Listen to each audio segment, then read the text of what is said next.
지금부터 주일 예배로 하나님께 나아가겠습니다. 하나님이여, 내 마음을 정하여 싸우니 내가 노래하며 나의 마음을 다하여 찬양하리이다. 비파야 수구마 깰지어다. 내가 새벽을 깨우리로다. 아멘.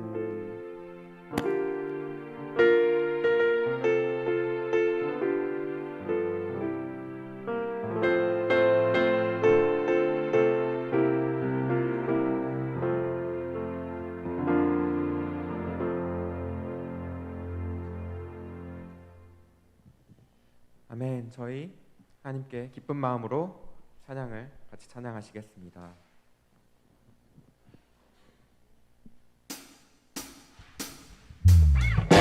삶의 행동 주 안에 주님 안에 있네. 나의 숨쉬는 순간들도 내 모든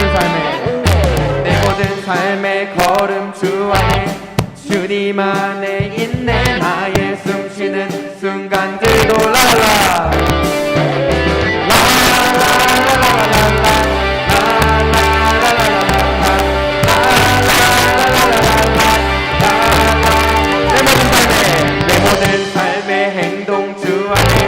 주님 안에 있네. 나의 숨쉬는 순간들도 내 모든 삶의 걸음 주 안에 내 길도 주 안에 나의 숨쉬는 순간들도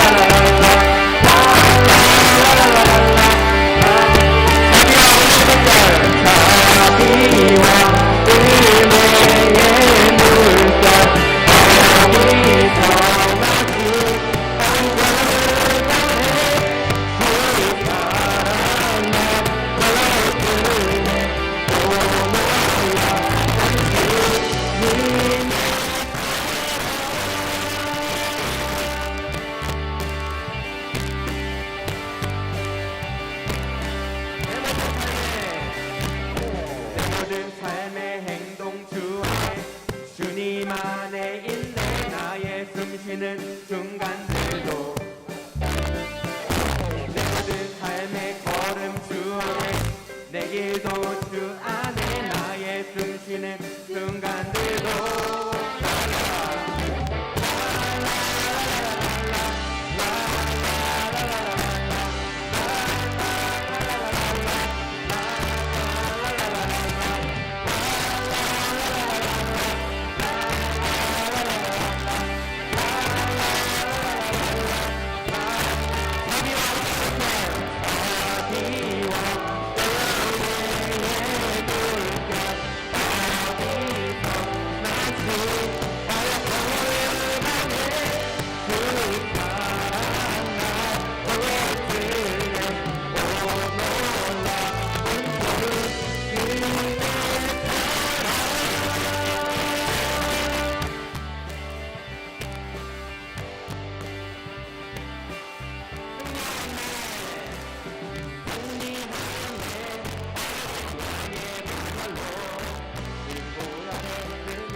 널 도와주리니 놀라지 말라 내 손 잡아주리라.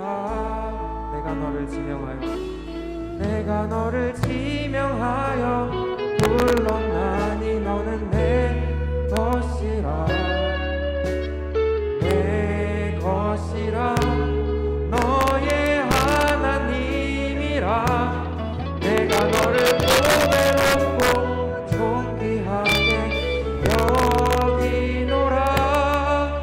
너를 사랑하는 내 여호와라. 나의 안에 거하라. 나는 내 하나님이니 모든 환난 가운데 너를 지키는 자라. 두려워하지 말라. 내가 널 도와주리니 놀라지 말라. 내 손 잡아주리라. 내가 너를 지명하여 불렀나니 너는 내 것이라. 내 것이라 너의 하나님이라. 내가 너를 보배롭고 존귀하게 여기노라. 너를 사랑하는 내 여호와라. 내가 너를 지명하여 불렀나니 너는 내 것이라. 내 것이라 너의 하나님이라.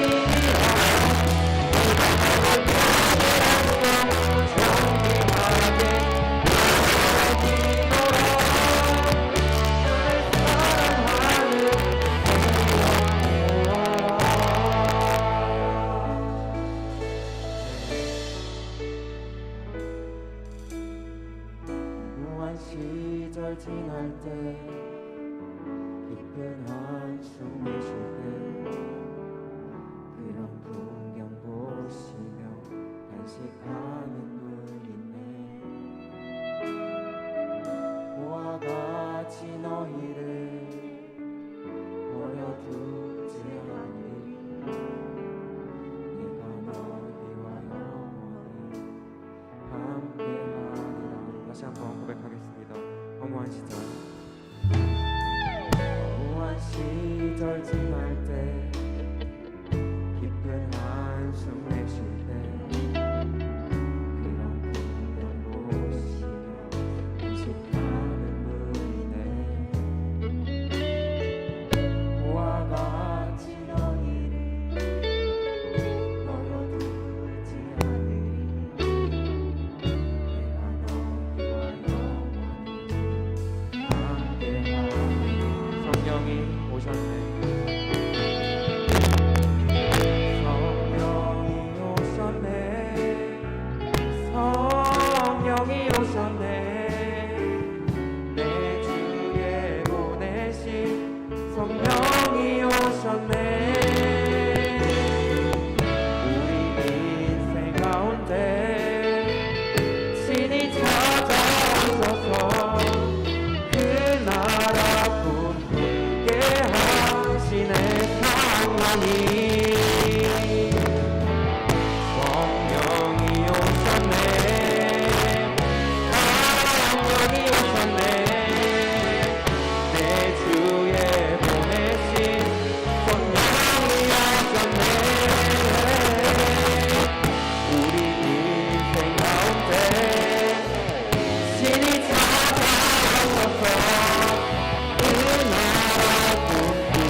되시는 성령님 계시네. 주의 영이 계신 곳에 참 자유가 있잖네. 진리의 영이신 성령이 오셨네. 성령이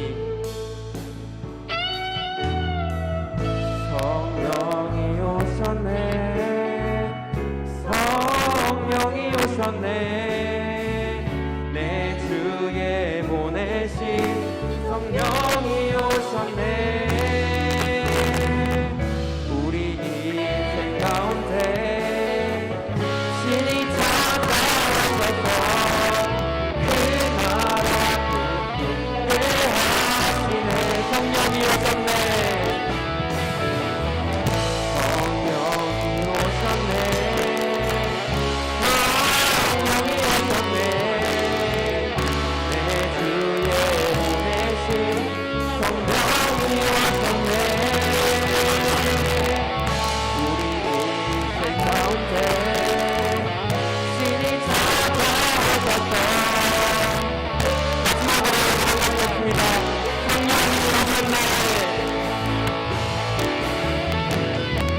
마지막으로 성령이 오셨네. 성령이 오셨네. 내 주에 보내신 성령이 오셨네. 우리 인생 가운데 신이 찾아오셔서 그 나라 꿈꾸게 하시네. 아멘.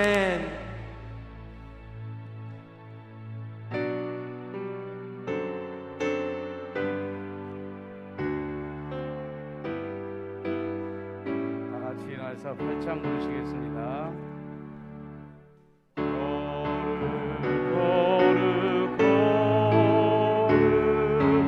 전능하신 주님, 빛나신 우리 주를 찬송합니다. 거룩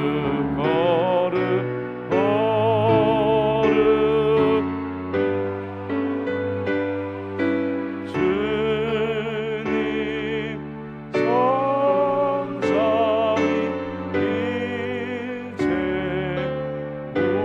우리 주로다.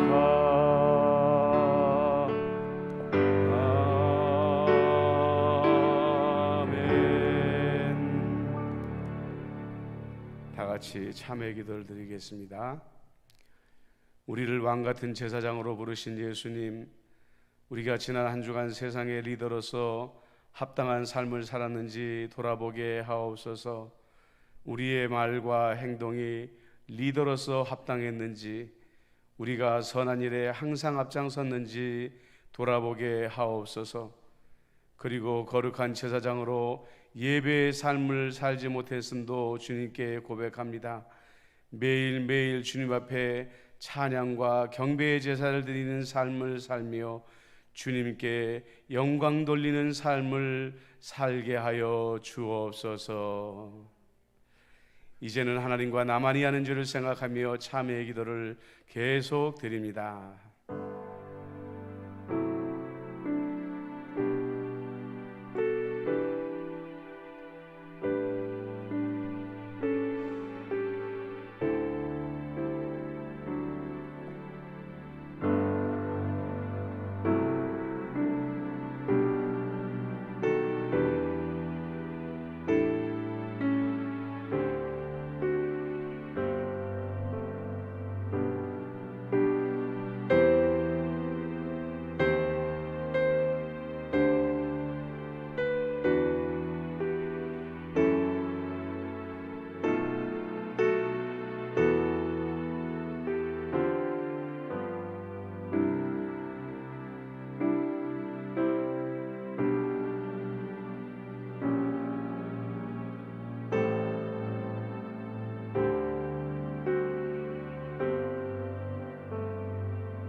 하나님께서는 자신의 부끄러운 죄를 솔직하게 고백하는 자들에게 말씀하십니다.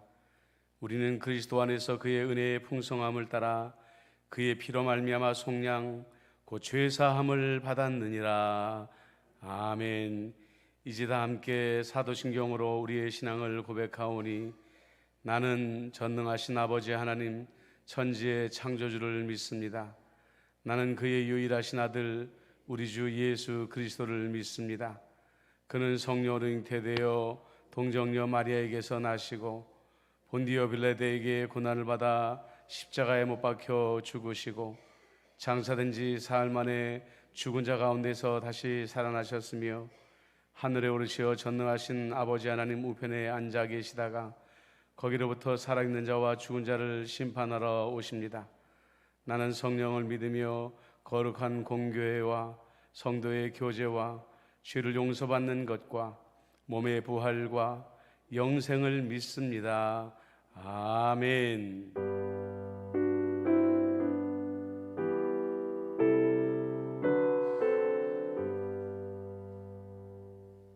다 같이 자리에 앉으시겠습니다. 시편 성시교독은 26번 시편 50편입니다. 내 백성아 들을지어다. 내가 말하리라. 이스라엘아 내가 내게 증언하리라. 나는 하나님 곧 내 하나님이로다.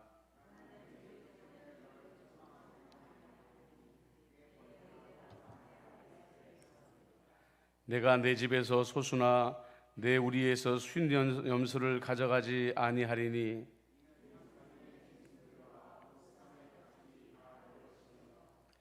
내가 가령 줄여도 내게 이르지 아니할 것은 세계와 거기에 충만한 것이 내 것이로다.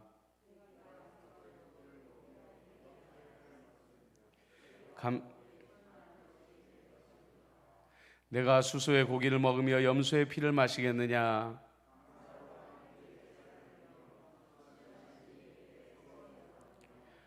환난 날에 나를 부르라. 내가 너를 건지리니 내가 나를 영화롭게 하리로다. 아멘. 찬송가 15장 435장입니다.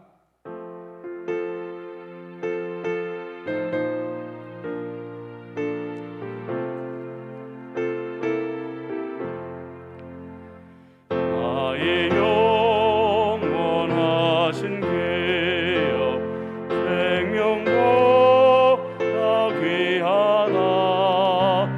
나의 길 나가도록 나와 동행하소서.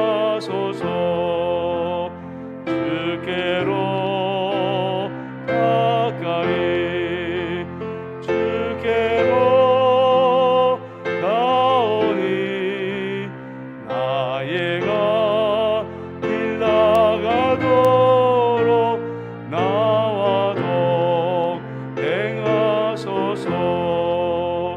세상 복이 아닌 함과 모든 명예 버리고 험한 길을 가는 동안 나와 동행하소서. 주께로 가까이 주께로 가오니 나의 길 나가도록 나와 동행하소서. 모든 곳짝 지나가며 험한 바다 건너서 천국 문에 이르도록 나와 동행하소서. 주께로 가까이 주께로 가오니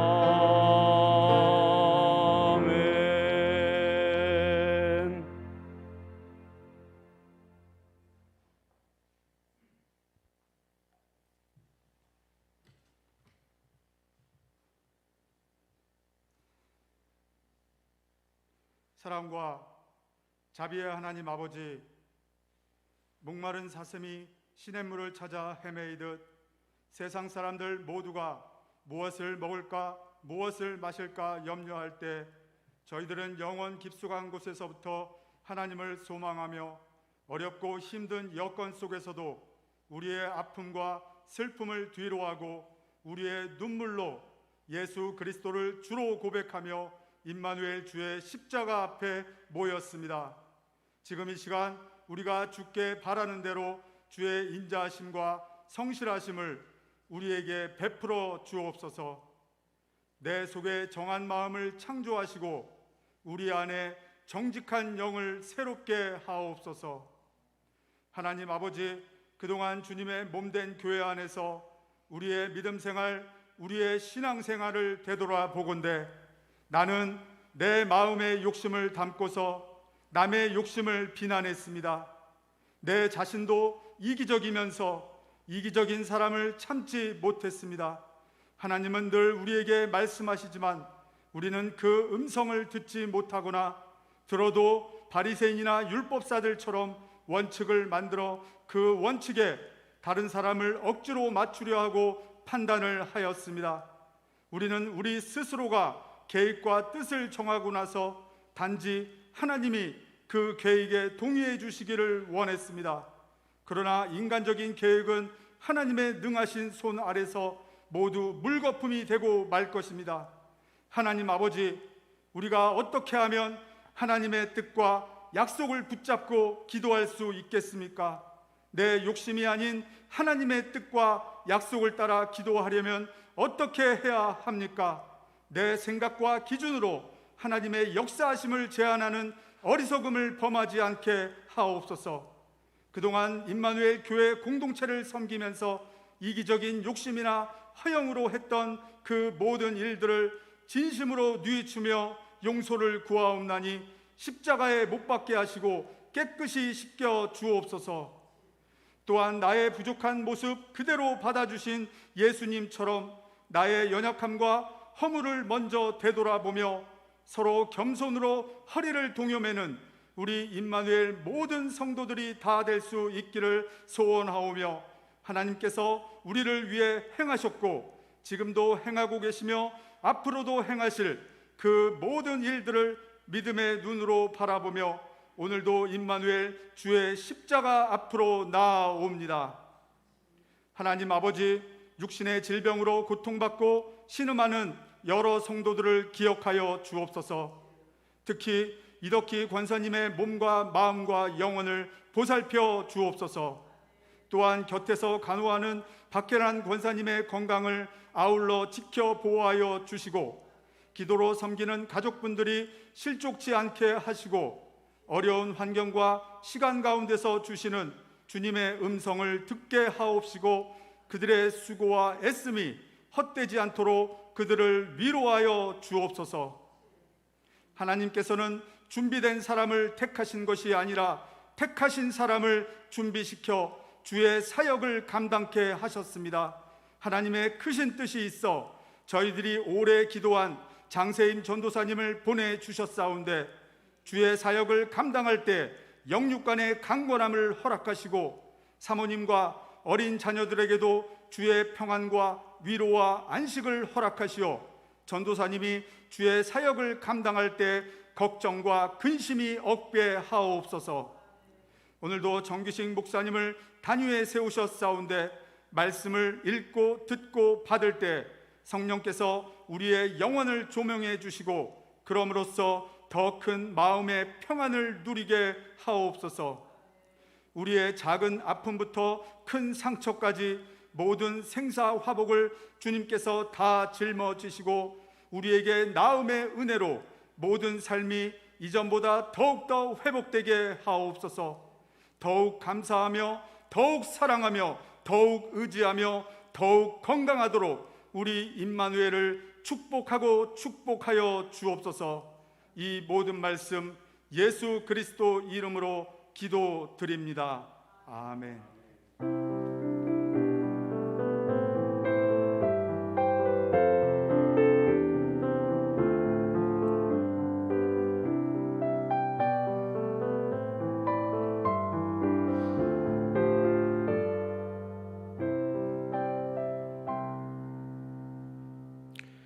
오늘 우리에게 주시는 하나님의 말씀은 요한복음 14장 25절부터 31절까지 말씀입니다.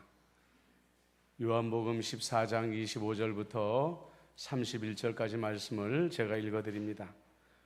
오늘 내가 아직 너희와 함께 있어서 이 말을 너희에게 하였거니와 보혜사 곧 아버지께서 내 이름으로 보내실 성령 그가 너희에게 모든 것을 가르치고 내가 너희에게 말한 모든 것을 생각나게 하리라. 평안을 너희에게 끼치노니 곧 나의 평안을 너희에게 주노라. 내가 너희에게 주는 것은 세상이 주는 것과 같이 아니하리라. 너희는 마음에 근심하지도 말고 두려워하지도 말라. 내가 갔다가 너희에게로 온다 하는 말을 너희가 들었나니 나를 사랑하였다면 내가 아버지께로 감을 기뻐하였으리라. 아버지는 나보다 크심이라. 이제 일이 일어나기 전에 너희에게 말한 것은 일이 일어날 때에 너희로 믿게 하려 함이라. 이후에는 내가 너희와 말을 많이 하지 아니하리니 이 세상에 임금이 오겠음이라. 그러나 그는 내게 관계할 것이 없으니 오직 내가 아버지를 사랑하는 것과 아버지께서 명하신 대로 행하는 것을 세상이 알게 하려 함이로라. 일어나라 여기를 떠나자 하시니라. 아멘.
할렐루야. 할렐루야. 하나님의 천국잔치에 오신 여러분들을 주님의 이름으로 환영하고 축복합니다. 각 가정에서 영상으로 예배드리는 모든 가정 위에도 하나님의 축복이 함께하기를 축복합니다. 아멘. 대치동은 우리나라 최고의 학원들과 최고의 강사들이 모여 있는 것입니다.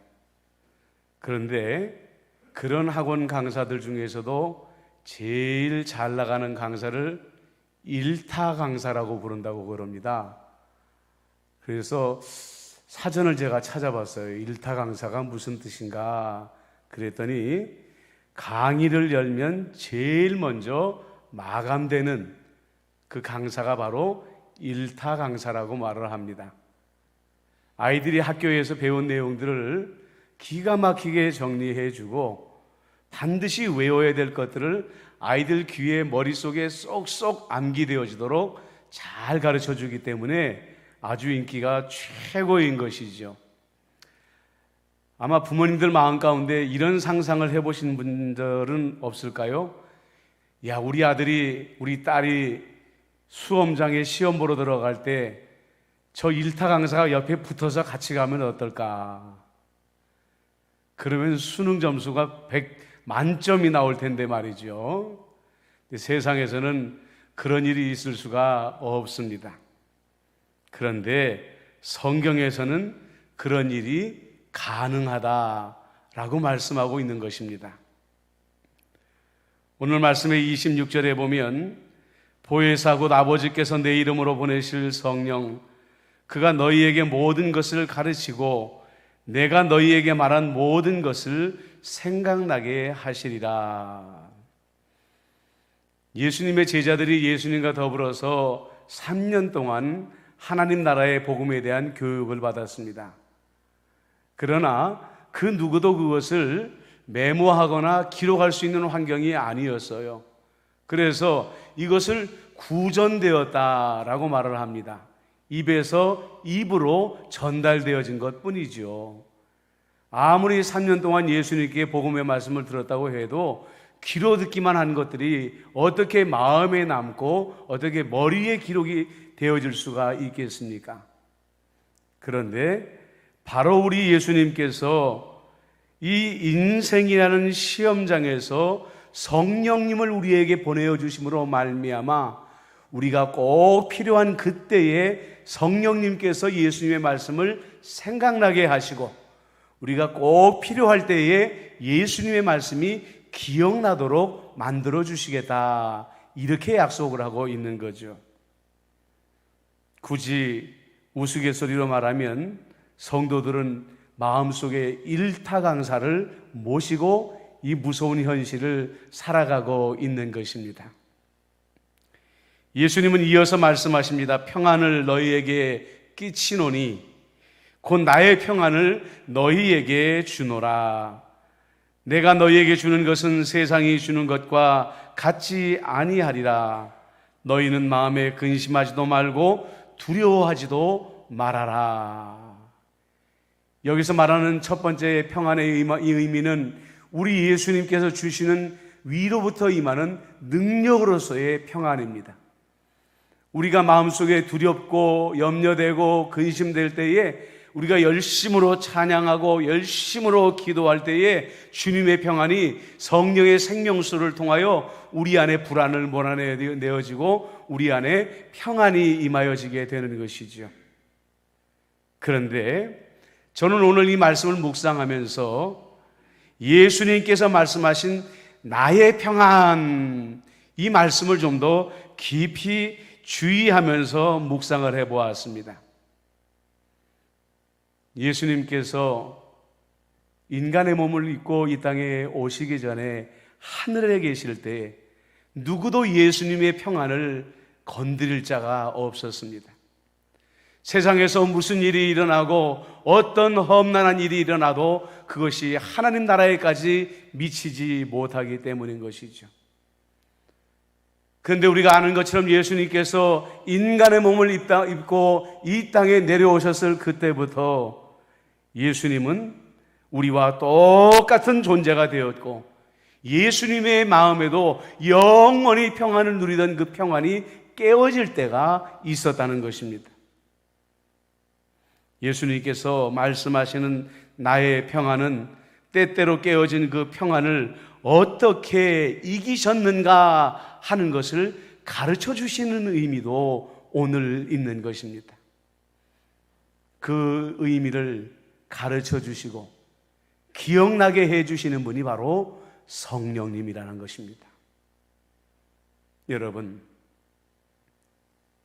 우리 안에 평안이 깨어지는 여러 가지 이유 중에 하나가 무엇입니까? 슬픔입니다. 예수님의 마음의 평안을 깨뜨렸던 것도 슬픔이었습니다. 예수님은 어렸을 때 누구보다도 인자하고 성실했던 아버지 요셉을 잃어버리는 슬픔을 겪었습니다. 함께 결혼하지 아니하고 잉태했던 마리아를 대하는 요셉의 모습을 보면 요셉이 얼마나 인자하고 자상한 사람이었던가 하는 것을 우리가 알 수가 있지 않습니까? 우리가 이 땅에 태어나서 가장 먼저 겪는 큰 슬픔은 우리의 부모를 잃는 슬픔인 것입니다. 예수님은 그 슬픔만 경험한 것이 아니죠. 성경 여러 곳에 보면 예수님께서 슬퍼하셨다는 기록들이 굉장히 자주 나오고 있습니다. 나사로의 장례식 앞에서도 예수님은 슬퍼하셨고 장차 예루살렘이 멸망당하실 것을 상상하시면서 예수님은 눈물을 흘리시면서 슬퍼하셨다고 그랬습니다. 예수님의 마음에 슬픔이 찾아오고 예수님의 마음에 평안이 깨어질 때마다 그러나 그분을 찾아오는 분이 계셨습니다. 그분을 위로하기 위하여 성부 하나님이 찾아오셨고 성령 하나님이 찾아오셨다는 것입니다. 이사야서 66장 13절에 보면 어머니가 자식을 위로함 같이 내가 너희를 위로할 것인즉 너희가 예루살렘에서 위로를 받으리니 라고 이렇게 말씀하고 있습니다.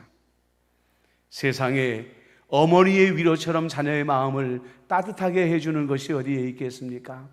그런데 우리 하나님 아버지께서 우리가 슬픔 당할 때 홀로 두지 아니하시고 우리를 찾아와 주셔서 어머니의 사랑을 가지고 우리의 슬픔을 위로해 주신다는 것입니다. 고린도 후서 1장 4절에서 바울도 말합니다. 모든 환난 중에서 우리를 위로하사 우리로 하여금 하나님께 받는 위로로서 모든 환난 중에 있는 자들을 능히 위로하게 하시는 이시리로다. 우리 하나님은 위로하시는 하나님, 슬픔을 거두게 하시는 하나님이시라고 말씀하고 있습니다. 요즘 들어서 안타까운 통계들을 우리가 자주 접하게 됩니다. 2020년도에 우리나라의 우울증 증상을 가진 사람들이 OECD 국가 중에서 1등을 했고요.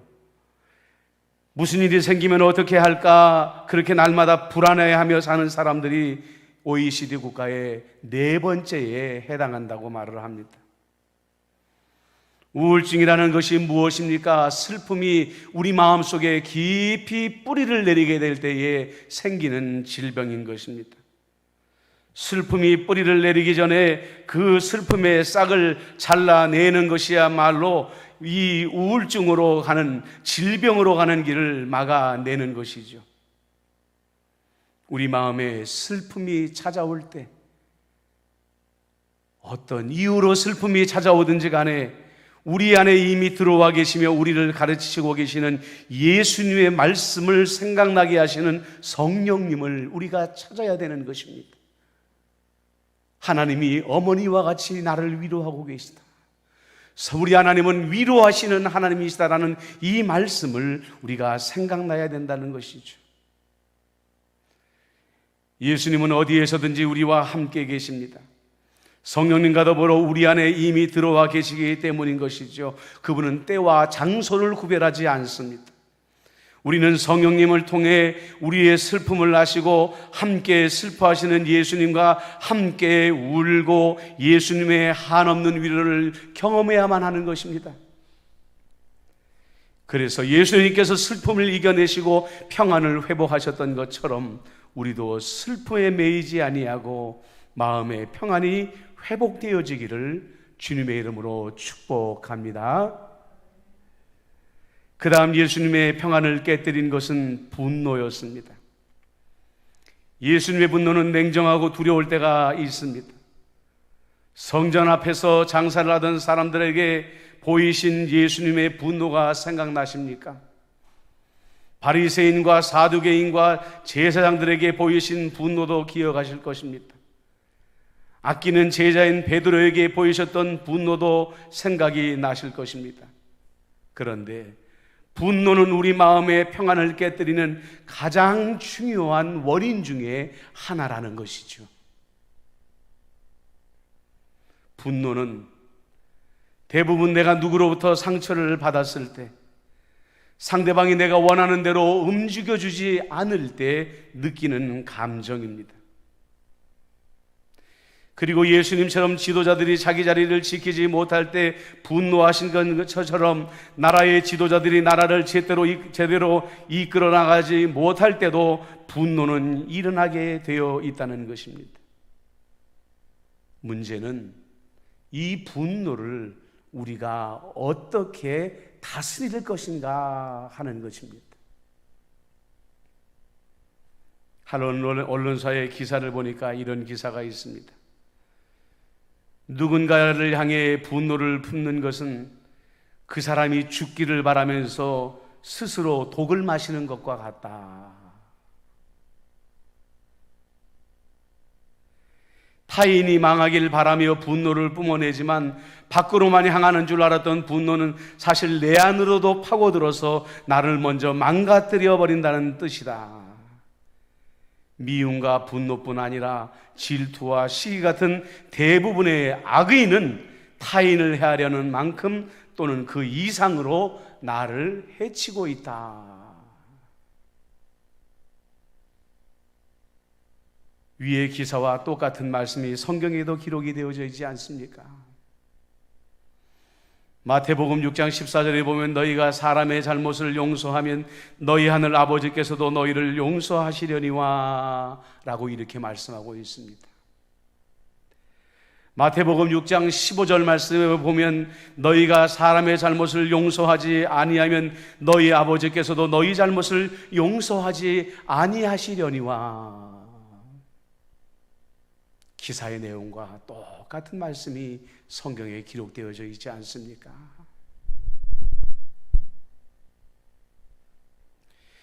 분노에서 벗어나는 유일한 길은 성령님께서 우리에게 이렇게 가르쳐 주십니다. 용서밖에 없다. 그래서 용서는 남을 풀어주기 전에 먼저 나를 풀어주는 것이라고 말하지 않습니까?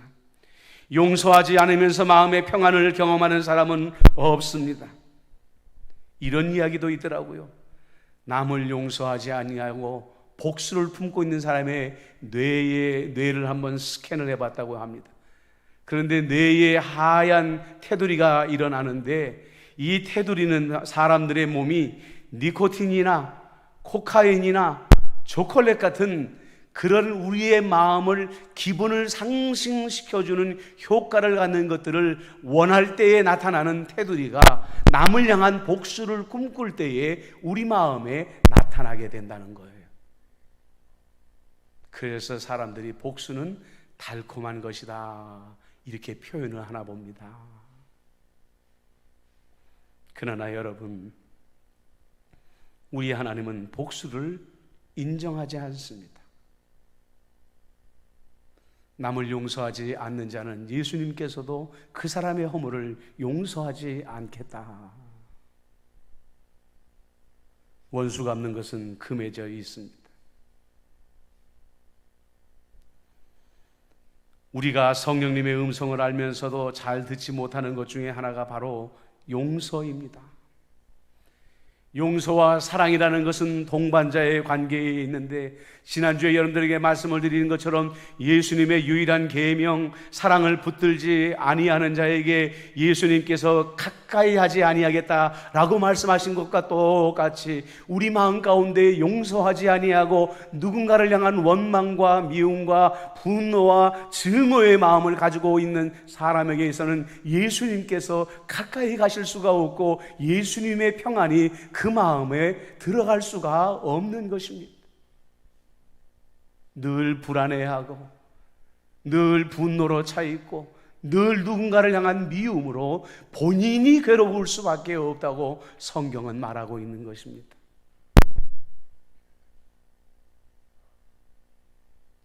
여러분, 다시 한번 말씀드립니다. 용서 없는 평안은 절대로 존재하지 않습니다. 여러분, 지금 성령님께 다시 여러분에게 생각나게 하시는 여전히 용서하지 못하는 부분들이 있습니까? 짧은 시간이지만 이 시간에 여러분들 마음 가운데 그 사람을 떠올리고 예수님의 이름으로 용서를 선포하십시오. 주님의 평안이 진정으로 여러분들에게 임하게 될 줄로 믿습니다. 마지막으로 예수님의 평안을 깨뜨렸던 것은 두려움과 고통이었습니다. 예수님은 하늘에서 내려오실 때부터 어떤 마지막이 자신을 기다리고 있는지를 알았습니다. 제자들에게 3번이나 말씀하실 때마다 예수님은 고통을 느끼셨고, 우리가 아는 대로 겟세마네에서 예수님은 땀이 핏방울이 되도록 기도하시면서 불안해하시고 두려워하셨습니다. 그 두려움과 고통은 예수님의 마음의 평안을 깨뜨려버리고 말았죠. 그리고 예수님께서 채찍질 당하실 때에, 십자가에 달리셔서 그 고통을 당하실 때에 예수님은 경험한 최고의 고통이었습니다. 얼마나 힘드셨으면 아버지여 나를 버리시나이까 라고 주님을 향하여 부르짖었겠습니까? 예수님은 어떻게 이 두려움과 고통 속에서 마지막에 평안을 얻어내셨을까요? 그것은 순종과 위임이었습니다. 예수님은 자기에게 주신 고통의 길을 겟세마네에서 받아들이기로 결단하셨습니다. 순종의 결단이었던 것이죠. 그리고 예수님은 마침내 내 영혼을 아버지 손에 부탁하나이다 말씀하실 때에 자신의 모든 고통의 결과를 하나님 아버지께 위임하여 드렸습니다. 그러나 그냥 위임이 아닙니다. 지금 내가 극한의 고통 속에 생을 마감하지만 결국 3일 만에 하나님께서 나를 다시 일으키실 것이고 부활시켜 주실 것이라는 믿음 안에서 위임한 것입니다. 이것을 우리는 승리의 위임이라고 부르고 있는 것입니다. 가장 큰 고통 속에서 가장 위대한 승리를 기대하며 주님 앞에 모든 것을 다 맡겨버린 것입니다.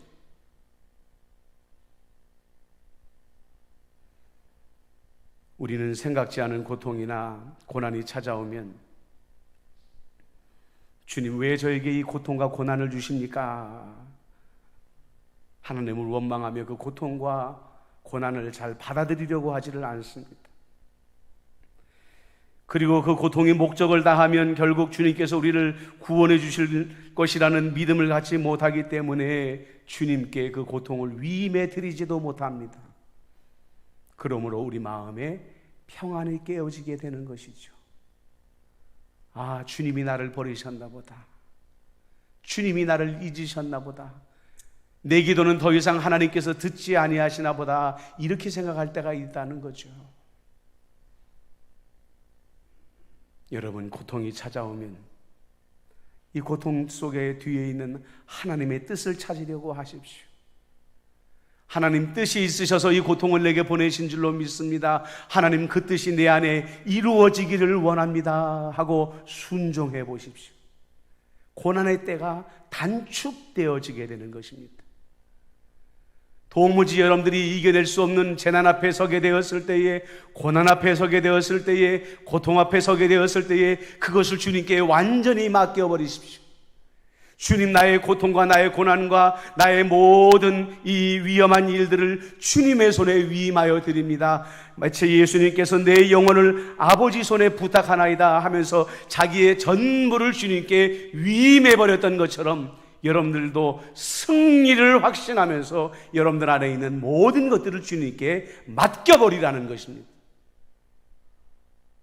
여러분, 그럴 때에 기적이 일어나는 것입니다.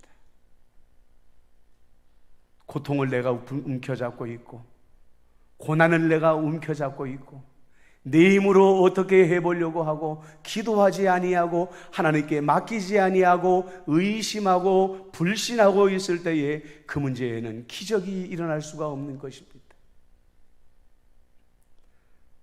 말씀을 정리합니다. 예수님께서 말씀하신 나의 평안, 이것은 세상에서 예수님께서 평안이 깨어졌을 때에 이겨낸 그 평안들을 말하고 있습니다. 슬픔, 분노, 고통을 성령님께서 말씀하시는 대로 해결하시는 임마누엘의 모든 성도님들이 되시기를 축복합니다.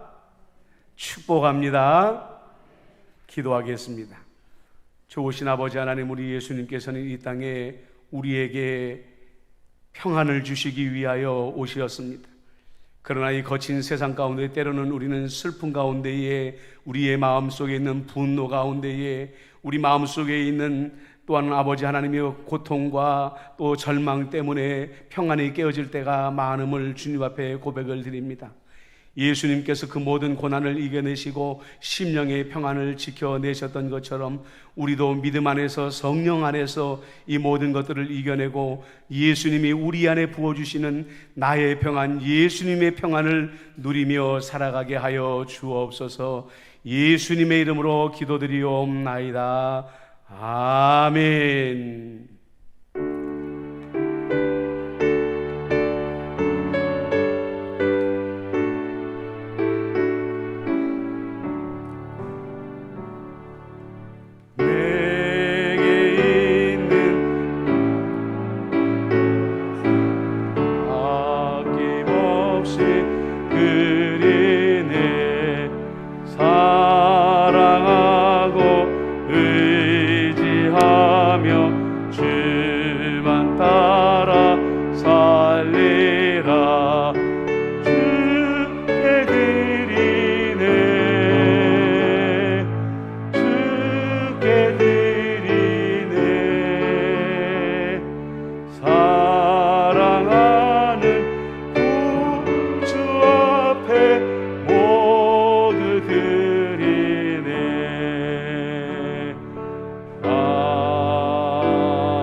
좋으신 아버지 하나님, 지난 한 주간도 우리의 삶을 눈동자같이 지켜주심을 감사합니다. 코로나19로 말미암아 어느 때보다도 불안과 두려움과 슬픔을 경험할 때가 많은 이때에 주의 평안, 예수의 평안이 성령님을 통하여 우리에게 임하게 하여 주시어서 주님의 평강을 누리며 살아가는 임마누엘의 모든 성도들이 되도록 인도하여 주옵소서. 아버지 하나님의 드린 모든 손길들마다 주님께서 만배의 은혜로 갚아주시옵시고 저들의 삶에 형통하는 복을 허락하여 주옵소서. 예수님의 이름으로 기도드리옵나이다. 아멘. 자리에 앉으시길 바랍니다. 교회 소식을 알려드립니다. 우리 임마누엘 교회는 임마누엘 교회 예배당의 기준으로 60명까지 예배드릴 수가 있습니다. 이제 백신을 맞으신 분들이 한 분 한 분 늘어나고 있는데 백신을 2차까지 맞으신 분들은 안심하시고 마스크를 끼시고 예배에 참석하셔도 이제 얼마든지 가능하시니까 염려하지 마시고 예배당에 오시면 고맙겠습니다. 주일 예배와 수요 기도의 영상 예배는 오전 11시에, 새벽 기도회는 오전 6시 실시간으로 온라인으로 예배로 송출하고 있고요. 찬양 예배는 주일 오후 2시에 녹화 방송으로 드리고 있습니다. 오늘은 예배 후에 재직회가 있고요. 금요 심야 기도회가 금요일 8시부터 다시 시작되어졌습니다. 우리 성도님들의 참여를 간절히 기대합니다. 코로나19에 관련된 공지는 여러분들 참고하시고요. 교회 헌금 안내에 여러분들 주보에 나와 있는 계좌로 이체해 주시면 고맙겠습니다. 목회 중점 사항입니다. 시작. 주여 이제 회복하게 하소서. 주여 이제 회복하게 하소서. 우리 다 같이 일어나서 옆에 있는 분들과 축복의 인사를 나누겠습니다.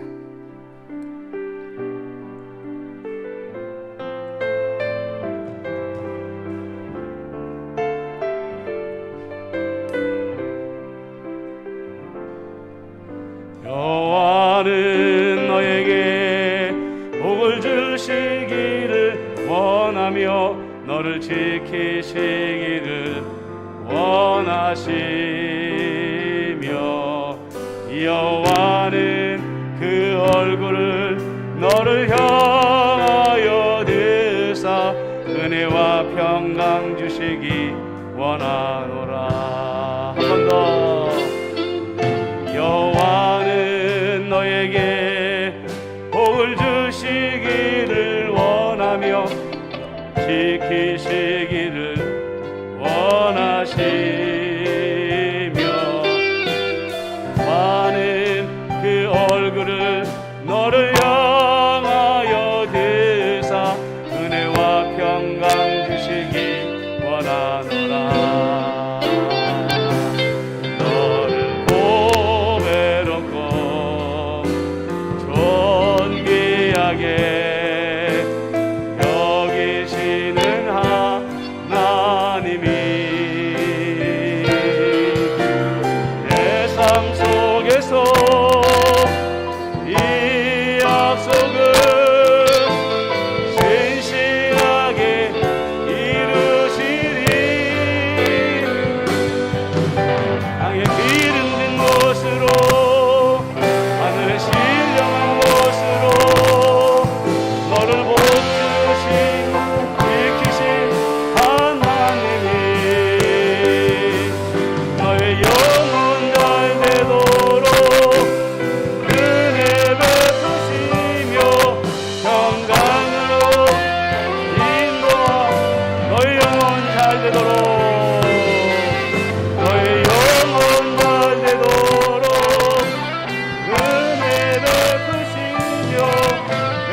우리 구주 예수 그리스도의 은혜와 아버지 하나님의 크신 사랑하심과 성령 하나님의 안보 교제 교통위로 인도하심이 슬픔과 분노와 고통 속에서도 우리의 심령 가운데 계심으로 우리의 평안을 지키시는 성령님과 더불어 마음의 평안을 지키며 살아가겠습니다 다짐하는 임마누엘교회 모든 성도님들 한 사람 한 사람 위에 그 가정과 생업이 위에 교회와 나라와 민족과 세계 열방 위에 지금부터 영원토록 함께 하시기를 간절히 축원하옵나이다. 아멘.